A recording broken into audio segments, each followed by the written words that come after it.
Very often we talk about individual differences in golf swings and how there are so very many ways to swing the golf club to get the job done. I brought up two swings here. On the right, Brian Harman, who just won his first event on the PGA Tour, and on the left, Colin Montgomery, who just won the United States Senior Open Championship. Brian on the right, just beginning his career. Looks like he's going to have a great career. Hopes to achieve all the things that Monty has achieved already in his great career. But I want you to notice something in terms of differences. Okay, Colin has had a unique move his whole life, and who would say it's wrong? I mean, when you've had all the success that he's done, it's just, you take a Jim Furyk type swing or a Colin Montgomery swing, they're great players. They're the best players of their era in the world, and they just have their way of doing it. But the good thing about the way they do it, and perhaps many of the people that are struggling with their game or club golfers, some that I teach, they're doing it, motions that they've put together in their swing are incompatible. The motions that these great players have put into their swing are compatible. So you watch Colin, the first thing he does is takes the club outside and dead shot. There's no rotation to the club whatsoever. To the right forearm or the right side, the right arm rides high, it just pushes it wide outside, and it pushes his weight just a little bit forward as he goes back to. More on that later. But just look at the position there. And as Brian takes the club back, I'll tell you what we're going to do for purpose of this video. We're going to make Brian just right-handed so you can see this difference. There's a lot of rolling of that club open. Immediately, the club is fanned into a on-plane, square, or even slightly open position. You can see the right arm here tucked inside and very low. Tucked inside and very low, and it's rotated to the club where, if we look at the face of the golf club, it's like this. Let's get that out of there. Let's get a little better line on it. It looks like this. Colin's is like this. So you can see how drastically different that is. From there are some similarities. They both lift the club up as opposed to turning it quite deep.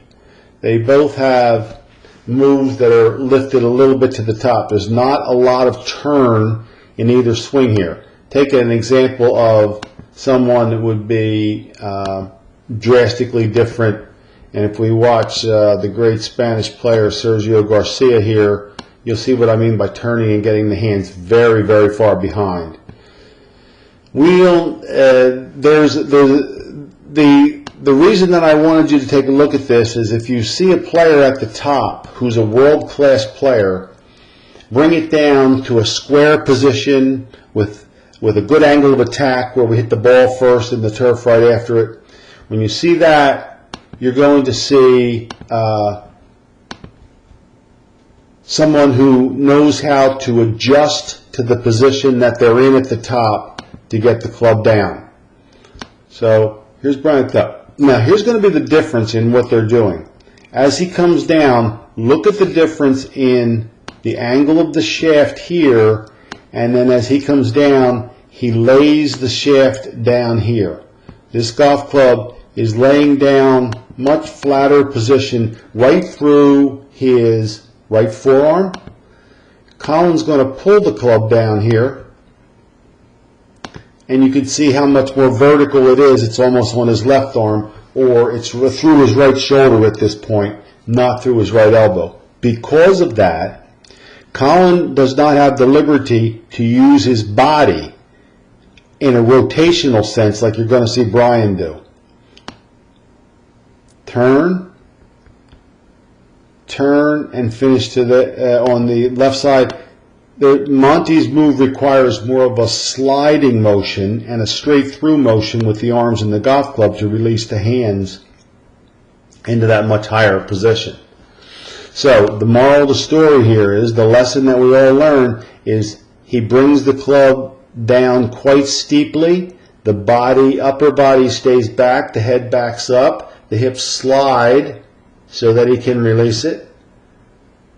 Brian brings the club down much flatter, and now the body can go to release it. Monty will not fully release his body until the ball is well gone. If he did, if he released it as Brian's doing here, his shots would go dead to the right. If Brian were to slide and hold his body back and let his hands go from the position that he's coming in, he'd hit a lot of hooks to the left. So I work with a lot of you and I say turn through, and some of you feel your hands release past you. It has a lot to do with the position of the club face and the shaft when you're bringing it down. These are the individual differences that I look for, and you'll see all the great elite level ball strikers, when they have that shaft coming in real nice and low, they feel free to really rotate the body. Look how he snaps that left leg dead straight there and just turns around it. Monty has to slide a little bit in the old reverse C hangback look because of the nature of the verticality of the swing. I hope that helps you understand a little bit about the individual differences.